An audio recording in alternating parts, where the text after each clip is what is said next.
In this video, we've moved on to force worksheet number 3 and are solving problems 6, 10, 12, and 13. So these problems in force worksheet number 3 get a little bit harder. We're now looking at things moving upwards, which means we're accounting for the force of gravity a little bit more often. For number 6, we've got a 50 kilogram rocket generating 990 newtons of thrust. What's its acceleration? So we should first define a couple things. Thrust.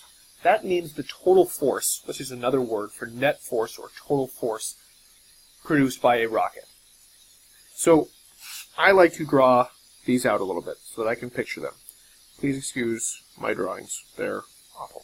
So here's my rocket, right? That's fire coming out of the bottom of it. We know, if that's Earth, that the rocket produces a total net force, total thrust, of 990 newtons. We know that its mass is 50 kilograms. So when we're thinking about this, we know that there's going to be the upward force of the rocket, but we also need to figure out another force, a countering force, meaning the force of gravity. There's going to be the downward F of g, which is going to act on the rocket and its 50 kilogram mass at 10 meters per second. So its weight is going to be 500 newtons. So this 990 newtons will be spent doing two things.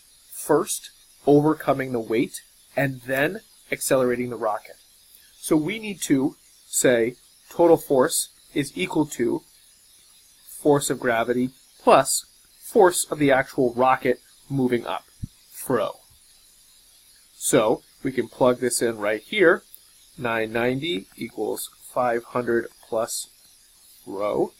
Subtract 500, subtract 500, and we're left with 490 equals force of rocket.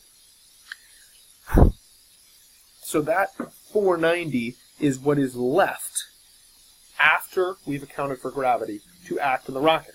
We know that that rocket, that force of rocket, 490, is actually just the 50 kilograms times whatever the acceleration is going to be. So we just divide both sides by 50, and we're left with, I believe, 9.8. That's right.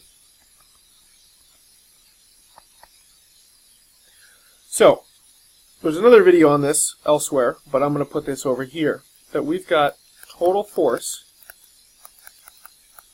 also known as the push or thrust, is going to be equal to the opposing force, which is either going to be force of gravity or force of friction, plus the force of the object moving. So the force of the rocket, or plus the force of the object. So essentially, we've got two different equations here, two different systems that we should think about. The total force that acts on an object is going to be made up of, or is going to be spent on, overcoming gravity and then moving the rocket upwards. If we're talking about this in a horizontal fashion, we're talking about the total force, or the amount of force used to push or pull an object, will be spent overcoming friction and then accelerating the object. So we can think about these things all together. If you're thinking about this math over here, another thing that another way that we can solve this is that we can say that 990 newtons is going to be equal to the mass times acceleration. Now we need to remember that that's going to be a of g plus a of the rocket.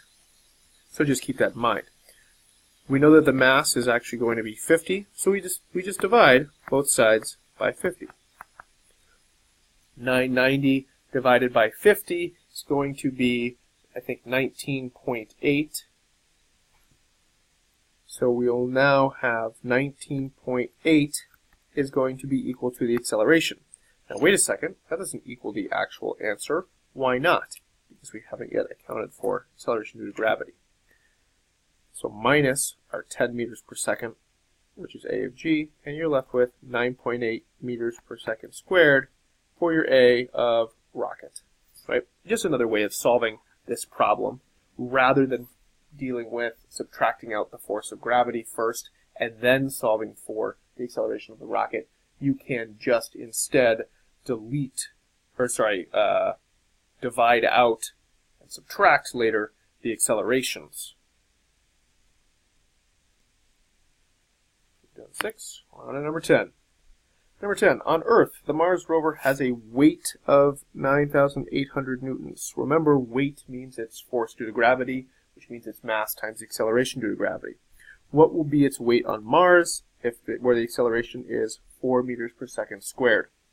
So we know that on Earth, let's solve Earth over here, we've got a weight of 9,800 newtons is equal to its mass times 10, which means that its mass is going to be, if we divide both sides by 10, its mass will be 980 kilograms.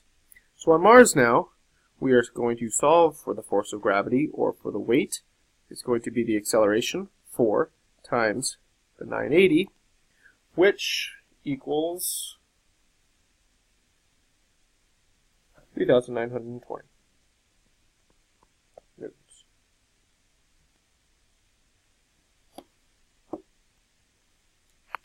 And 13.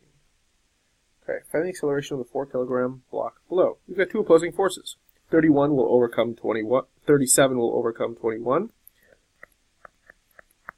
Means we've got 16 newtons of force actually left over after overcoming that opposing force or friction or whatever.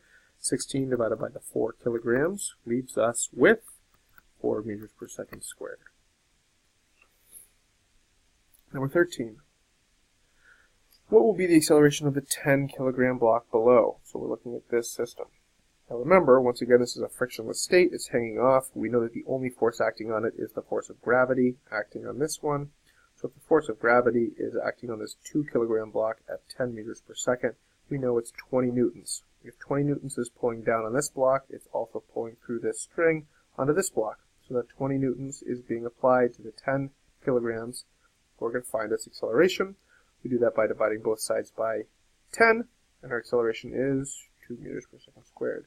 If you've noticed, this 10 kilogram block accelerates at 2, this 2 kilogram block accelerates at 10. They are inversely related.